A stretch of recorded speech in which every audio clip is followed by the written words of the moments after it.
Today I'm going to talk about everyone's favorite subject. That is failure. I feel like failure is getting a lot of press right now. Fail fast, fail forward. Now I don't care who you are and who's writing the articles, but if you're a normal human being, failure doesn't feel very good. It typically feels like two things.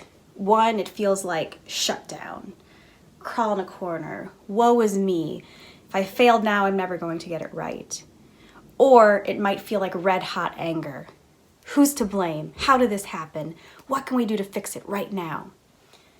These are two completely normal reactions to failure, and they're actually components of the energy leadership framework that I use in my coaching practice. Now, what if I tell you there's a different way to look at failure? Here are some other reactions you can have the next time you fail hard, you fail forward, you fail fast, or maybe you just experience a small setback. Try these things. You can ask yourself, what was my part in that? What did I learn? You can ask, okay, we were handed a bowl of lemons. How do we make something of this? How do we turn this failure into a new opportunity? If there are other people involved, if it's a team effort, a great response is to check in with them.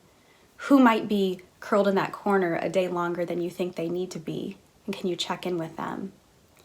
And finally, if you're trying to really go for it, you can think of failure as the next step toward innovation.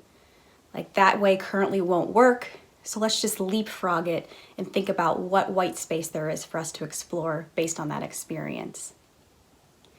Getting your energy from that lower place to that higher place can do wonders, not only for you personally, but for all those people around you. That's what I talk about in week 45 of 52 weeks of meaningful connections. I describe one of the biggest failures that I had in 2018, but it ended up being one of the most beautiful experiences I had in all of last year. Part of it's because I went through that experience with two of my very good surprise friends in adulthood, who I talked about last week, John and Tracy. And the other is that we turned this failure into an opportunity to have truly meaningful connections with one another. So you can read the story to see what that was all about, but for now, your takeaway is to think about how you go from the shutdown mode and the anger mode in failure to seeing it as a true opportunity. So go reframe those things for yourself this week. Check in with me if you'd like some help doing that, and I'll be right back here with you next week. Thanks so much.